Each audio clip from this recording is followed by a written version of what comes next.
یکی دیگه از فاکتورهایی که ساروج و کاسه ها رو به همدیگه ربط میده. این خیلی مهمه.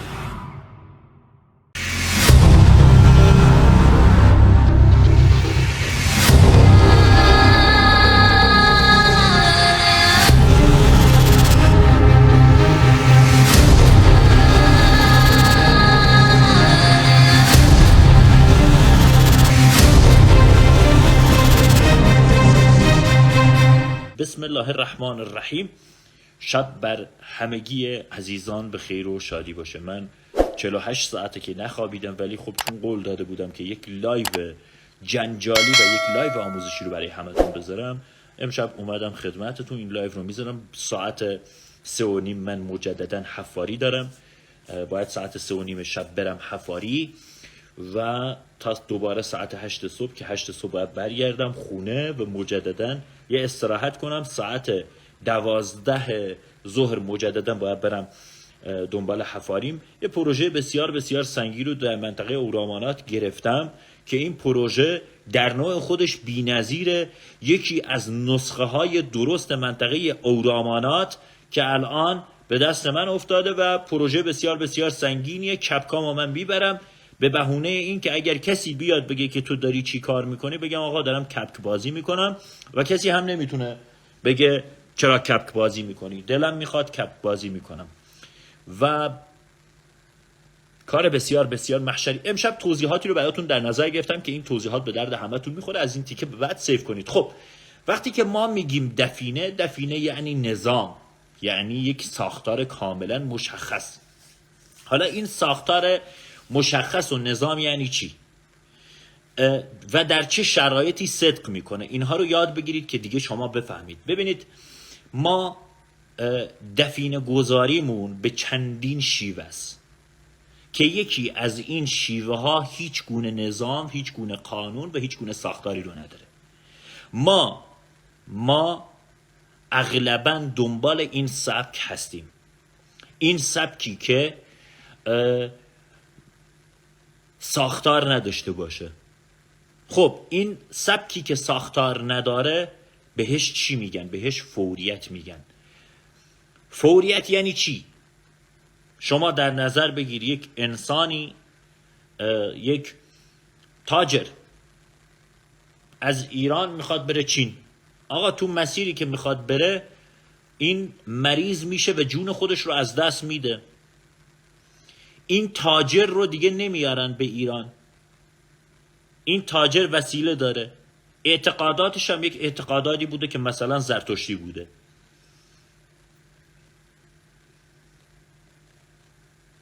اعتقاداتش یک اعتقادات زرتشتی بوده. خب این رو میارن یک دیگه همون مسیری که بوده، میارن یک قبری رو براش باز میکنن. وسیله هایی که اعتقاد بهش داشته که بعد از مرگ به دردش میخوره، اینها رو با خودش دفن میکنن.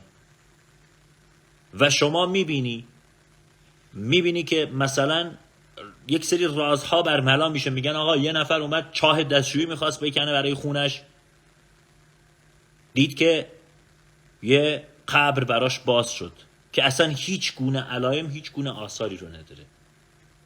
بهترین سبک کار همینه. و بعد از اون ما سبک کارهایی رو داریم که این سبک کارها با نظام و با مهندسی پیش رفتن. نمونش مثلا ما یک دولت رو داشتیم در زمان قدیم. دولت‌های ما می اومدن از مردم مالیات می گرفتن. دیدید فیلم‌های اروپایی که الان درست میشه میرن مالیات میگیرن، خونه به خونه میگردن مالیات میگیرن؟ اینا رو دیدید؟ اینها میخوان تاریخچه و هویتی رو برای خودشون، برای اروپا درست کنن، در صورتی که تمام اینها برگرفته از ایرانه و برگرفته از کشور ما هست. گفتیم اروپایی ها میخوان برای خودشون هویت درست کنن، میان مثلا میگن نحوه مالیات گیری. البته اینا وحشی بودن و به اصطلاح ما بربر بودن. اینها وحشی بودن و به اصطلاح ما بربر بودن، چون میبینیم فیلم هاشون رو میبینیم اینها میخوان دم از تمدن بزنن ولی هیچ تمدنی رو اینها نداشتن. خب حالا بریم سراغ این که مثلا شما در نظر بگیر یک دولت اومده مالیات گرفته. حالا این مالیات رو کجا میبره؟ این مالیات رو دولت که میگیره کجا میبره؟ خب راه های مالروی قدیمی رو بلدید؟ راه های مالروی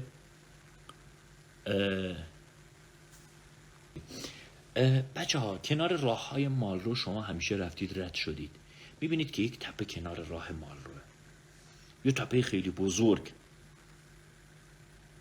میبینید که کنار راه مالرو هستش و از قدیم الایام هم میگن که اینجا بار داره. از قدیم الایام هم میگن که اینجا بار داره.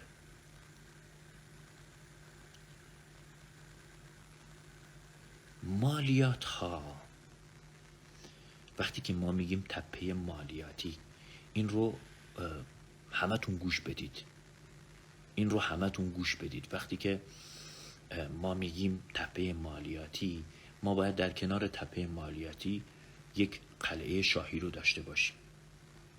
ما باید در کنار تپه مالیاتی یک قلعه شاهی رو داشته باشیم.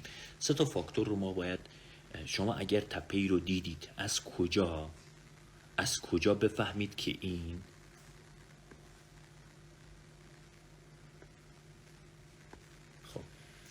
ما اگر تپه رو دیدیم از کجا بفهمیم که این تپه مالیاتیه؟ که بهترین سبک تپه است که میبینید مثلا یارو میاد میگه من 21,000 سکه پیدا کردم داخل یک تپه.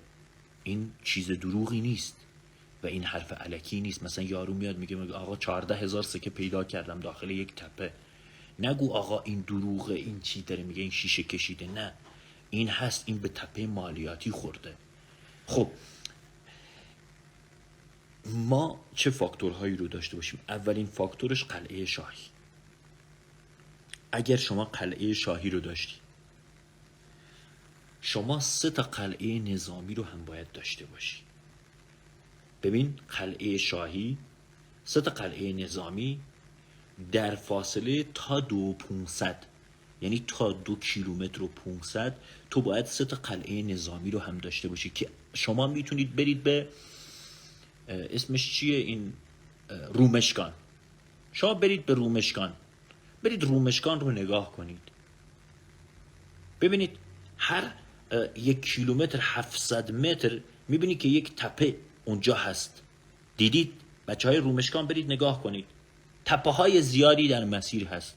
یکی از تپه های مالیاتی که در ایران وجود داره در مسیر رومشگانه که هنوز هم تخلیه نشده. یه مرغداری هم کنارشه، اینم نشونشه، یه مرغداری کنارشه که یک تپه خیلی خوشگله. هر 300-400 متر یه قلعه نظامی هم کنارشه برای حراست و برای نگهبانی از این تپه.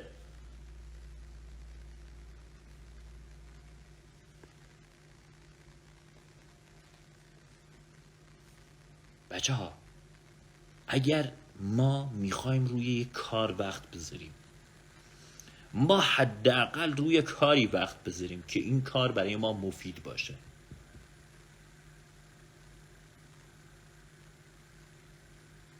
خب کار مفید یکیش همین تپه مالیاتیه که الان بهتون گفتم. 2، یکی دیگه از سبک کارهایی که خیلی راحت شما میتونید به نتیجه برسید، میدونید چه کاریه؟ خیلی خیلی راحت شما میتونید به نتیجه برسید. دفینه دزدان. راه های مالرو رو شما نگاه کنید، شما یک راه مالرو رو برید نگاه کنید، یک جاده شاهی. جاده شاهی ها معمولا نقاط کور دارن، یعنی دولت در اون زمان تمام این جاده شاهی رو مورد پوشش قرار نداده.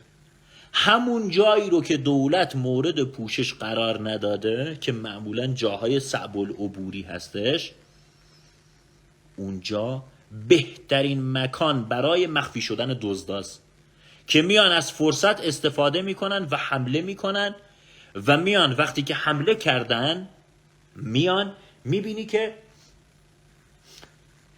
داخل یک دره که صعب العبوره و حکومت هم به اونجا دسترسی نداشته، میبینی که بر روی دیوارها بر روی دیوارها غارهای تنابرویی هست که این غارهای تنابرو همون جاییه که دزدها اومدن حمله کردن به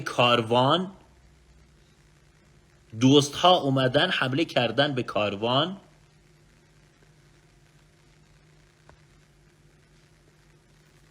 و بردن و چیزی رو که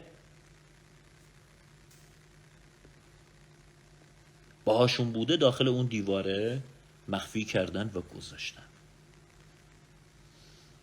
کارهای دزدها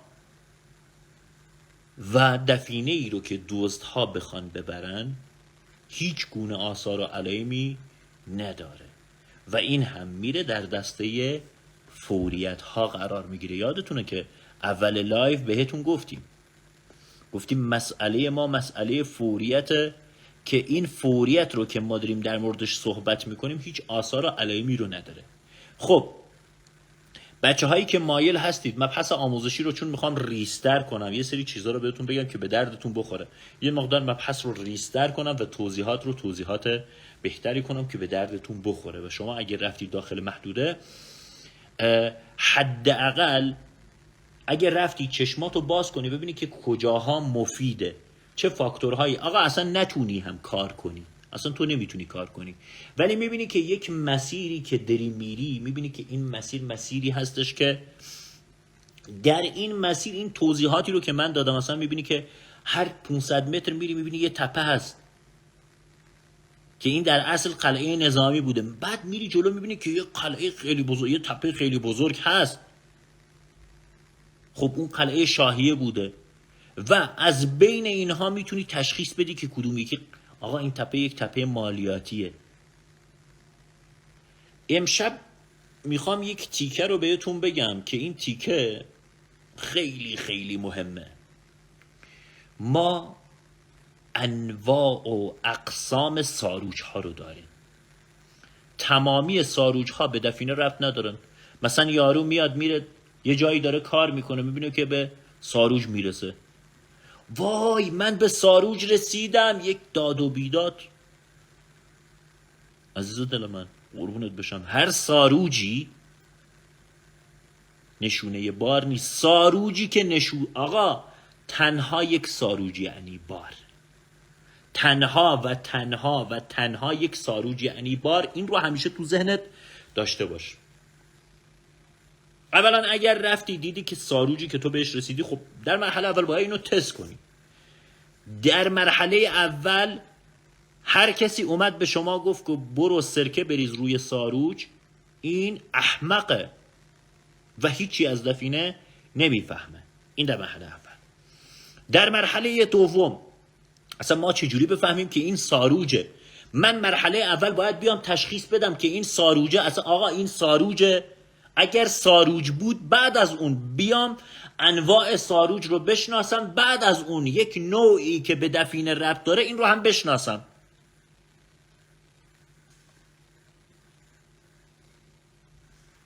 خب 5 تا عنصر رو ما برای ساروج داریم که اینها 5 تا عنصر اصلی تشکیل دهنده ساروجن. یکیش خاک محیط، خود محدوده‌ای که در اون هستید خاکش. 2 سفیده تخم مرغ. 3 موی شتر یا بز یا انسان. 4 و یکی از اصلی ترین چیزهایی که وجود داره استخون ران انسان.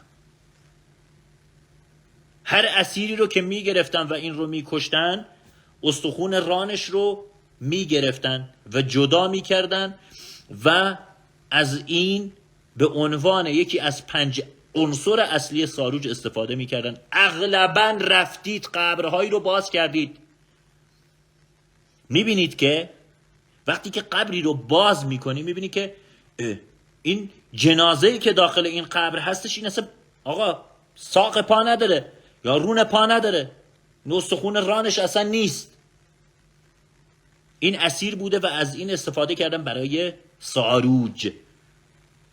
و یکی دیگه از اون 5 تا عنصری که گفتیم، اون 5 تا مواد سازنده ساروج، یکی دیگه شون ادرار اسبه که برای استحکام بیش از اندازه این استفاده شده. حالا اگر فرصت بشه یه توضیحاتی رو هم در مورد ادرار اسب و چرا ادرار اسب، چرا مثلا ادرار حیوان دیگه ای رو نمیارن، این رو هم بهتون ارائه میدم از لحاظ علمی طبق تحقیقاتی که خودم انجام دادم که شما اینها رو بدونید و اصلا یاد بگیرید. بعد آقا ما اومدیم گفتیم الان عناصر و مواد سازنده ساروج اصلیهاش رو من به شما گفتم. حالا ما میایم سراغ اینکه چه ساروجی ما دیدیمش بگیم که این قطعا مربوط به بار و مربوط به دفینه است. اولین گزینش یه ذره تو دستت بگیر نگاه کن ببین داخلش پشم یا مو وجود داره یا نه. اگر وجود داشت خب ما میگیم این ممکنه که این ساروج یک ساروجی باشه که به دفینه ربط داشته باشه. دومین گزینه با همون ذره بینی که تو دستت نگاه کن ببین خرده استخون داخلشه یا نه. خرده استخون، اگر خرده استخون هم داخلش بود، اغلبا 99% از افرادی که دنبال این مبحث هستند رسوب رو با ساروج اشتباه میگیرن که اون رو هم بهتون توضیح میدم.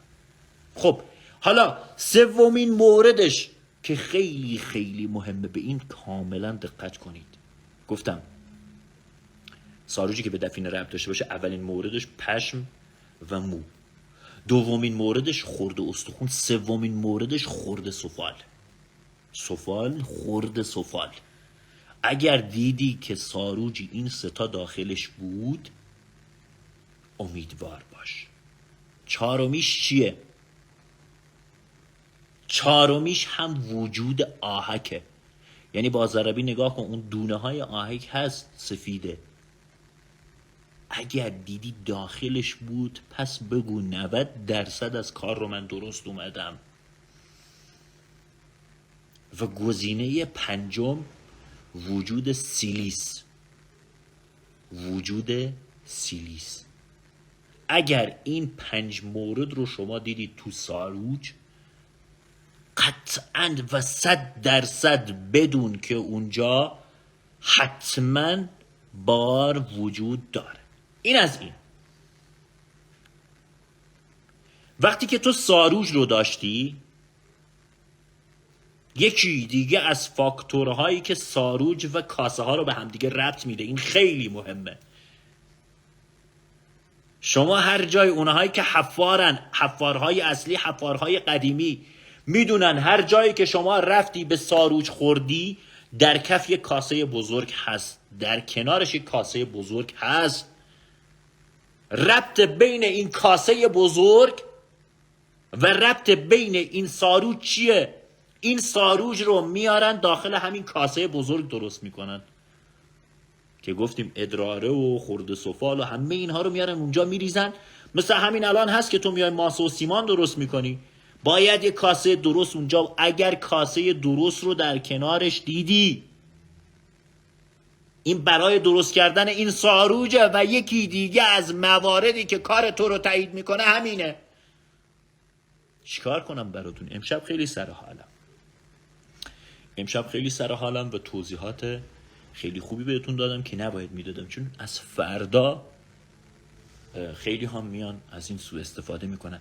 ما فلسفه کاسه هامون در کنار ساروجمون اینه دیگه. نیا بگو این کاسه مربوطه به بار، احمق. این کاسه مربوطه به بار نیست. این کاسه رو اومدن داخلش ساروج درست کردن و در جایی که ساروج باشه باید اون کاسه بزرگه باشه برای درست کردن این ساروجه. ما مکمل ها و پازل هایی رو در کنار هم داریم که شما باید اینها رو بشناسید.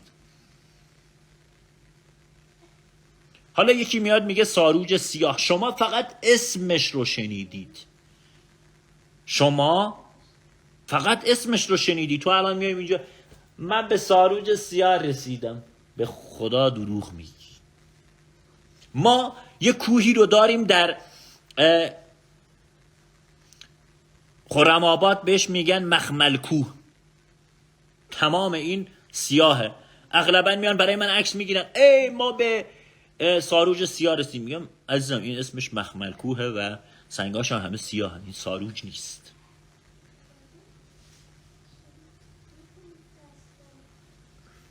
میخوام یک نکته ای رو هم بهتون توضیح بدم که این نکته خیلی به دردتون میخوره. 7 سال پیش توضیحاتش رو دادم، ولی توضیحات کاملی نبود. امشب میخوام این توضیحات رو براتون کامل کنم.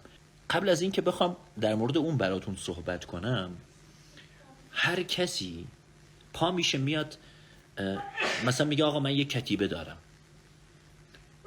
فکر میکنه که اگر یک کتیبه ای رو داشت، این کتیبه 100% بهش بار میده. دیدگاه همه اینه. میگن آقا من یک کتیبه دارم، بعد مخفیش میکنن آقا ما یک کتیبه داریم، بارشو کجا در بیاریم؟ کتیبه ها به 3 مسئله ربط دارن داخل محدودتون، این رو یاد بگیرید. اولیش میاد به ما میگه که این یک تمدن. این چه تمدنی کلن؟ آقا این مثلا الان ما این عکس رو زدیم، ایشون پدر بزرگ منه دیگه، پدر بزرگ خانم من، پدر بزرگ دلره. یکی از افراد، یکی نه، مشهورترین و نامدارترین و اسمی ترین فردی هستش که در طول تاریخ جوانرود وجود داشته. خب الان اگر عکس ایشون اینجا هستش، خب به بار ربط نداره، شرح زندگی خودشه. یکی از مواردی که کتیبه میاد به ما توضیح میده شرح حاله و نوع حکومت و حکومت داری اون فردی هستش که اونجا وجود داشته. این یکی. 2، برای وقتی که کتیبه رو میزنن ممکنه که در کنارش در 3 نقطه بیان هدایایی رو به عنوان نذر و نذورات، اگر اون فرد یک فردی بوده باشه که یک مقدار سر به مذهب باشه. یعنی چی؟ یعنی مذهبی هم باشه و به حالت تقدسگرایی میان براش یه سری هدایا رو هم میذارن. پس یکی شد نوع حکومت داری، یکی شد دفینه، و یکیش هم شد تمدن و دوره‌ای که داخل اون زندگی کرده. اینها رو شما باید یاد بگیرید و اینها رو باید بدونید و بدونید که اینها چی هستن. حالا هر کسی که داره این لایو رو میبینه، این لایو رو بفرسته، چون پستش میکنم برای 1 نفر. میخوام یه چیزی رو بهتون بگم که به اشتباه در فضای مجازی بسیار بسیار بیان شده. نمادی به اسم نماد چشم. ببینید ما 7 نماد رو داریم که این 7 نماد مستقیما ربط به دفینه رو داره.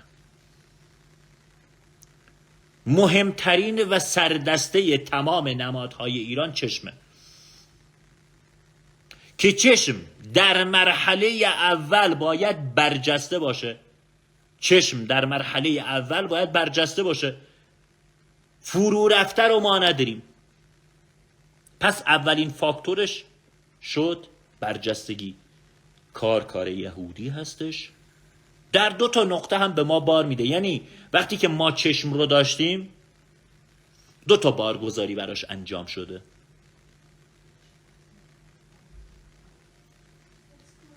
که یکیش خیلی خیلی بخواد دور باشه تا 17 متریه و یکیش هم میره در فاصله 70 قدمی.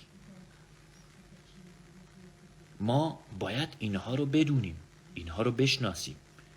ما باید اصل کارها و ریشه کارها رو بیابیم و پیدا کنیم، بعد بخوایم در موردشون صحبت کنیم. ما 7 نماد اصلیمون که در ایران هستش و مستقیما ما رو به بار میرسونن، خب یکیش که چشمه، یکیش میشماریم. اولی چشم، دومی شیر، سومی جغد رو یادتون نره. چهارمی عقاب. پنجمی چیه بچه ها؟ بنویس. دست چپ، همین دست چپ. ششمی بنویس. ششمی و هفتمی رو شما بنویسید. ببینم اصلا بلدید یا نه. آقا برای امشب کافیه انشاءالله. فردا شب در خدمتتون خواهم بود با یک لایو آموزشی دیگه. هر شب از این به بعد میخوام آموزش بدم، همه یاد بگیرن مجدد، که دیگه نیاز به هیچ کسی رو نداشته باشید. دوستتون دارم. تا فردا شب. خدا. شتر و لاک‌پشت جست نمادهای اصلی ایران باستان نیستن. خدا